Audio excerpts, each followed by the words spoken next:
Hello दोस्तों, good morning. तो पहुंच चुके हैं हम अपने काम की तरफ। स्वागत है आप सभी का लक्ष्मी ऑर्गेनिक फार्म में आज के इस ब्लॉग में। तो अभी हम पहुंच चुके हैं झिगुनी हार्वेस्टिंग के लिए। आज के झिगुनी का दिन है, झिगुनी हार्वेस्टिंग होगा और अभी हम अपने झिगुनी के खेतों में बैठे हुए हैं और आपको दिखा रहे हैं झिगुनी दिख कैसा रहा है आज के दिन पे। खेतों के अंदर में देखेंगे तो काफ़ी हद तक तो दिख रहा है, लेकिन यही है कि पिछले लगभग बोल सकते हैं 8 दिन के अंदर में काफ़ी अच्छा उपज था पिछले 8 दिन पहले, लेकिन अब थोड़ा सा उपज धीरे धीरे डाउन हो रहा है। यानी लगभग 90 केजी के आसपास पिछले 8 दिन पहले निकला था, लेकिन क्योंकि अल्टरनेट में टूटता एक दिन बीच करके हम लोग यहाँ पे हार्वेस्टिंग करते हैं, तो धीरे धीरे अब ये डाउन हो रहा है। लेकिन अब पिछले दिनों का बात करें तो 60 केजी मात्र रह गया था, यानी कि 90 केजी और 60 केजी यानी 30 केजी का यहाँ पे डाउनफॉल देखने को मिला है। देखते हैं आज के दिन पे क्या रहती है। कम से कम 60 केजी जो पिछले दिनों पे जो निकला था उपज कम से कम उतना रहे, मतलब 50 से प्लस में रहे तो एक समझ में आता है और चलेबुल है, काम चलाऊ है। लेकिन इंटरेस्टिंग बात एक और आपके साथ हम आज के दिन पे शेयर करेंगे, जो कि आप दिखाते हैं आपको। तो ये आपको दिखेगा, वापिस यहाँ देखेंगे, यानी वापिस से हम लोग इसी में जो झिगुनी है वापिस से हम लोग लगा चुके हैं। यानी कुछ बीज बच गया था तो आई थिंक कि वापिस से हमें इसमें लगा देना चाहिए, और हम लोग लगा चुके हैं और ये पौधा थोड़ा सा निकलना शुरू हो गया है वापस। ओके, ये देखेंगे निकलना शुरू हो रहा है, तो वापिस से ही हम लोग झिगुनी इसमें लगा दिए। क्योंकि जो पेड़ का क्वालिटी है उसको देखने से ऐसा लग रहा है बीच में तो मतलब पूरा अलान भी नहीं भर पाएगा, पूरा अलान तक नहीं चल पाएगा और पीला भी पड़ रहा है। तो आई थिंक कि जो पैसा हमने वेस्ट लगाया है, इन्वेस्ट किया है अलान बनाने के ऊपर, कम से कम उसे हम लोग कवर कर ले। और कम से कम ये जो फसल है ये नवंबर तक चलना चाहिए। अभी अगस्त चल रहा है, सितंबर, अक्टूबर, नवंबर, अभी 3 महीना हमारे पास है। क्योंकि नवंबर के बाद ही इसमें जाकर के गेहूँ लगेगा, तो नवंबर तक तो कम से कम चलना चाहिए। लौका है, लौका बोया हुआ है, लौका लगाया हुआ है, लेकिन साथ में हम लोग फिर वापस से झिगुनी लगा चुके हैं ताकि नवंबर तक चले। क्योंकि जो पौधे का क्वालिटी आप देखेंगे ये धीरे धीरे पीला पड़ रहा है, ग्रोथ रुक रहा है अब, और उपज भी धीरे धीरे डाउन हो रही है। तो ऐसे में हमें लगा कि मेरा जो कम पूंजी इन्वेस्टेड है वो भी कवर नहीं हो पाएगा।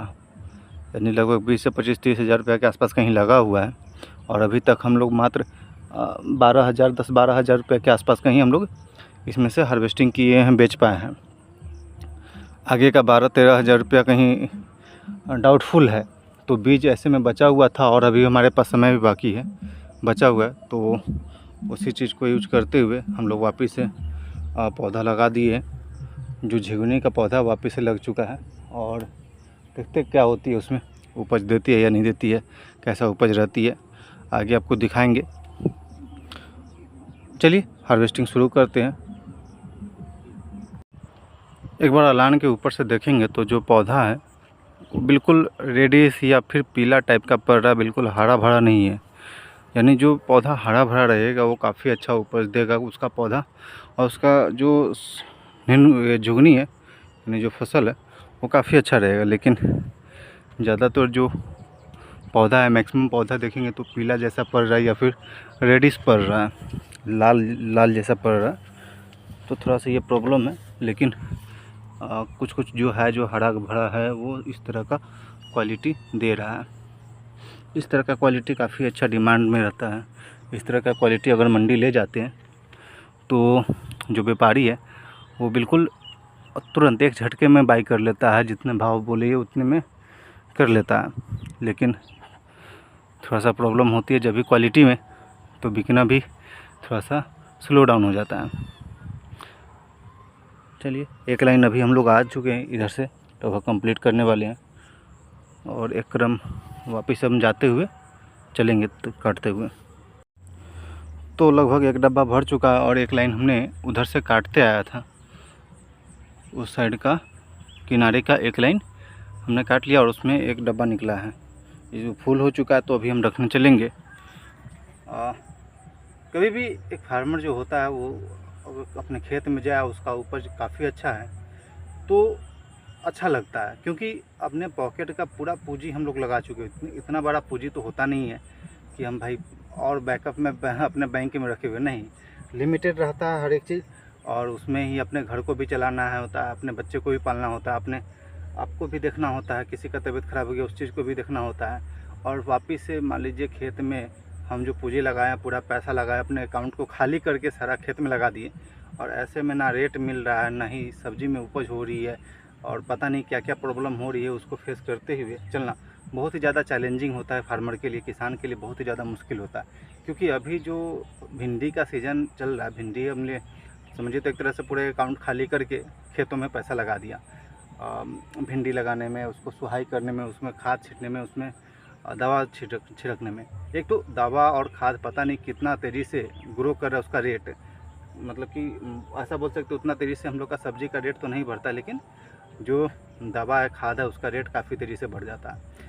तो सारे पैसे लगाने के बाद अब पता चलेगी कि न मेरा फसल सही से हो रहा है, ना ही रेट मिल रहा है मंडी में। तो ऐसे में क्या होता है, किसान का जो हिम्मत है वो टूटना शुरू हो जाता है। यार इतना मेहनत कर रहे हैं, मतलब समझिए तो एक तरह से हम 6 बजे आए थे और 6 बजे से लेकर के 9, 10 बज जाएगा। 10 बजे तक लगभग 4 घंटा नॉन स्टॉप वर्क करना होगा, 4 घंटा, तब जाकर के काम कंप्लीट होगा। और तब जाकर के मंडी जाएंगे, उसके बाद पता चलेगा कि यार मेरा सौदा बिक नहीं रहा है, क्योंकि सप्लाई इतना ज़्यादा है, डिमांड कम है। तो ऐसे में जाके प्रॉब्लम हो जाती है, और दूसरा ऑप्शन भी नहीं बचता है कि भाई इसके अलावा और क्या करें, इसके अलावा और क्या लगाएं। खैर चलिए, एक लाइन हमने काटा है और ये एक डब्बा भर चुका है, इसको रख के आते हैं, फिर हम दूसरे इस तरफ के लाइन में चलेंगे काटते हुए।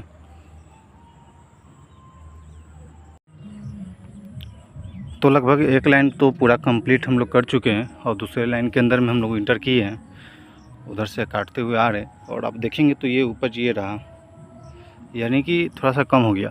पहले लाइन में सबसे अच्छा निकला था, सबसे पहले लाइन में जो उस साइड का है लाइन किनारे वाला, उसमें एक डब्बा ये पूरा फुल हो गया था अंत तक जाते जाते। अगर वही दूसरा लाइन में रहता, वापस आते आते तक फुल हो जाता तो काफ़ी अच्छा रहता, तब जाके मज़ा आ जाता। लेकिन चलिए जो भी है, ये दिख रहा है आपको 3-4 चेचरा निकला है और बाकी झुगनी है। चलिए कंप्लीट करते हैं।